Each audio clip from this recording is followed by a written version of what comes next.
नाज़रीन अवामी न्यूज़ में ख़बरनि जो सिलसिलो जारी है। हिन वक्त असीं तव्हांखे खिप्रो में ख़बर ॾींदा हलूं त खिप्रो में हिंगोरजा हाउस ते सिफ़ाफ खिप्रो जी चूंड जे सिलसिले में अहम गॾिजाणी थी गुज़री है, जंहिंमें सिफ़ाफ शहीद बेनज़ीर आबाद जे सदर ख़ालिद गुल लिगारी, सिफ़ाफ सांगड़ जे सदर खादिम मंसूर खासकेली, सिफ़ाफ सांगड़ जे जनरल सेक्रेटरी मुर्तज़ा बालादी, सिफ़ाफ सांगड़ जे इंफॉर्मेशन सेक्रेटरी आफाक हुसैन लिगारी, साबिर भंबरो, अता हुसैन बोजदार, अलाडिनो कुंबर, अज़ीम जूनेजो, सदाम मरी, मोहम्मद हयात हिंगोरो समेत ॿियनि शिरकत कई। गॾिजाणी में सिफ़ाफ तालका खिप्रो सिटी ऐं सिफ़ाफ डिग्री कॉलेज खिप्रो जे उहिदेदारनि जी चूंड जे लाइ फारम वरिता विया। आयल उम्मीदवारनि खां इंटरव्यू पिणु कया विया। अक्सर उम्मीदवारनि खे पीपी तालके ऐं ज़िले बाडी बाबति पुछा गाछा कई वई। सिफ़ाफ में अचण जो मक़सदु पिणु पुछियो वियो। इन मौक़े ते सिफ़ाफ शहीद बेनज़ीर आबाद जे सदर ख़ालिद गुल लिगारी चयो त सिफ़ाफ पीपल्स पार्टी जी अहम ज़ली विंग आहे। सिफ़ाफ माज़ी में वॾा लीडर पैदा कया आहिनि। सिफ़ाफ सांगड़ जे सदर मंसूर अहमद खासकेली चयो त सिफ़ाफ में नौजवान अचण सां पीपी चेयरमैन बिलावल भुट्टो ज़रदारी जे हुकम ते सिफ़ाफ जी बॉडी मुकमल करण जे लाइ निकिता आहियूं। सिफ़ाफ जो पहिरियों मुतालबो आहे त सिंध में शागिर्द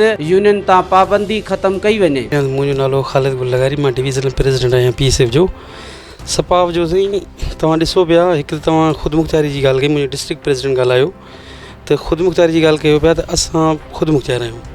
असांखे चेयरमैन साहिबु ख़ुदमुख़्तियार, पर असां उन जी टीम जा जेके चूंडियल आहियूं उन जे इंस्ट्रक्शन खे असां फॉलो कंदा आहियूं।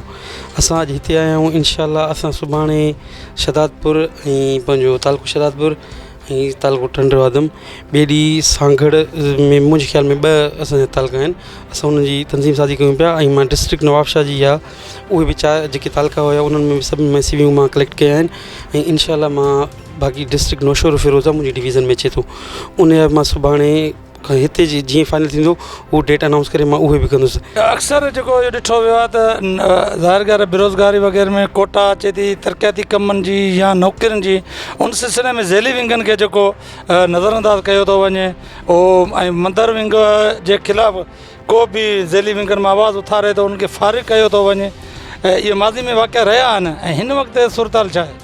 साईं ईअं न आहे, मदर विंग असांजी तंज़ीम पीपल्स पार्टी जो हिकिड़ो, असां उन सां ई मतिलबु आहियूं टच में, उहो ई असांखे उन सां ई असां गॾु हलंदा आहियूं।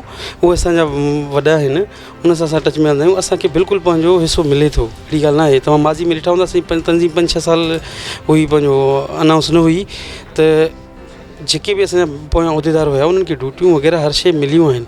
अहिड़ी ॻाल्हि न आहे। अगरि जे वॾा तव्हां ऑफिसर चेक कंदो त उहे PSF जा ई हूंदा, इन SP रैंक ते बि PSF जा हूंदा, जेके इन्हनि मां कमु करे आया आहिनि। उन्हनि खे ज़ाहिरी ॻाल्हि आर्डर मिलिया आहिनि, इहे पार्टी ॾिना आहिनि, चेयरमैन साहिबु वारनि ॾिना आहिनि, अदी वारनि ॾिना आहिनि, मोहतरमा साहिब ॾिना, भुटे साहिबु ॾिना, सभिनि खे मिलिया आहिनि। अहिड़ी ॻाल्हि का बि कान्हे। असांजो इहो प्रोग्राम आहे त असां सभ खां पहिरियां त शागिर्दनि खे शऊर ॾियूं, तंज़ीम जे बारे में ॿुधायूं, पीपल्स पार्टी जे बारे में ॿुधायूं, उन्हनि खे ॿुधायूं त ऐवाननि में ताईं कीअं पहुचबो आहे, हिकिड़े वर्कर लेवल खां वठी मथी लेवल ताईं कीअं वञिबो आहे, उन खे ॿुधायूं ऐं पीपल्स पार्टी जो नज़रियो ॿुधायूं, जेको असांजो नज़रियो आहे उन नज़रिए मुताबिक़ चेयरमैन साहिब जा हथ मज़बूत कयूं। इन लाइ असां हर तालके में वञी रहिया आहियूं त जीअं असां हर तालके मां असांजे नौजवाननि जा सथा निकिरनि, जेके चेयरमैन साहिब जो हथ मज़बूत कनि। सर क्राइटेरिया आहे सभ खां पहिरियां त मुंहिंजी उमिरि जेका आहे उहा 18 खां 28 साल जे अंदरि ताईं हुजे। ॿी ॻाल्हि त उहो शागिर्द हुजणु ज़रूरी आहे, छो जो हीअ तंज़ीम शागिर्दनि जी आहे, उन लाइ शागिर्द हुजणु ज़रूरी आहे ऐं उनखे तंज़ीम जे बारे में, पीपल्स पार्टी जे बारे में, उन जे नज़रिए जे बारे में थोरी घणी इंफॉर्मेशन हुजणु खपे। बक़ाया त नर्सरी आहे उहा ताईं सिखंदा, पर थोरो घणो उन्हनि खे इंफॉर्मेशन हुजणु खपे, बेसिक नॉलेज जेका आहे। हीअ अॼु जेको हीअ जेके तालके वाइज़ जेको Pakistan Sindh peoples student federation जी हिकिड़ी बॉडी चूंडी रही आहे, उन हिसाब सां असांजो शहीद बेनज़ीर आबाद डिवीज़न जो जेको प्रेसिडेंट आहे ख़ालिद गुल लिगारी साहिबु आहे ऐं डिस्ट्रिक्ट सांगड़ जो प्रेसिडेंट आहे खादिम हुसैन खासकेली साहिबु जन हिते आया आहिनि। ऐं जेके बि नौजवान आहिनि शागिर्द आहिनि, जेके असां हिकिड़ो कॉलेज जा शागिर्द आहिनि या सिटी जा आहिनि, तालके वाइज़ हिकिड़ियूं बॉडियूं ठही रहियूं आहिनि, पोइ नौजवान जेके सभु हिते गॾु थिया आहिनि ऐं अॼु उन्हनि जा इंटरव्यू वरिता वञनि पिया ऐं इंशाअल्लाह ताला माना हिकिड़ी हीअ जेकी ज़ैली तंज़ीम आहे सफ़ाफ, जेके हिकिड़ी यूथ वांगुरु, हिकु मदर विंग वांगुरु हिकिड़ी मज़बूत इदारो आहे ऐं असीं चऊं था नौजवान छोकिरा जेके अॻिते अचनि सफ़ाफ में ऐं अॻिते कमु कनि अची। Khadim Khaskheli district president PSF district Sanghar. अॼु असां मोबिलाइज़ेशन ऐं रीऑर्गनाइज़ेशन जे सिलसिले में खिप्रो तालका में पुॻल आहियूं, जिथे दोस्तनि सीवियूं जमा करायूं आहिनि सिटीज़ ते, कॉलेज ते।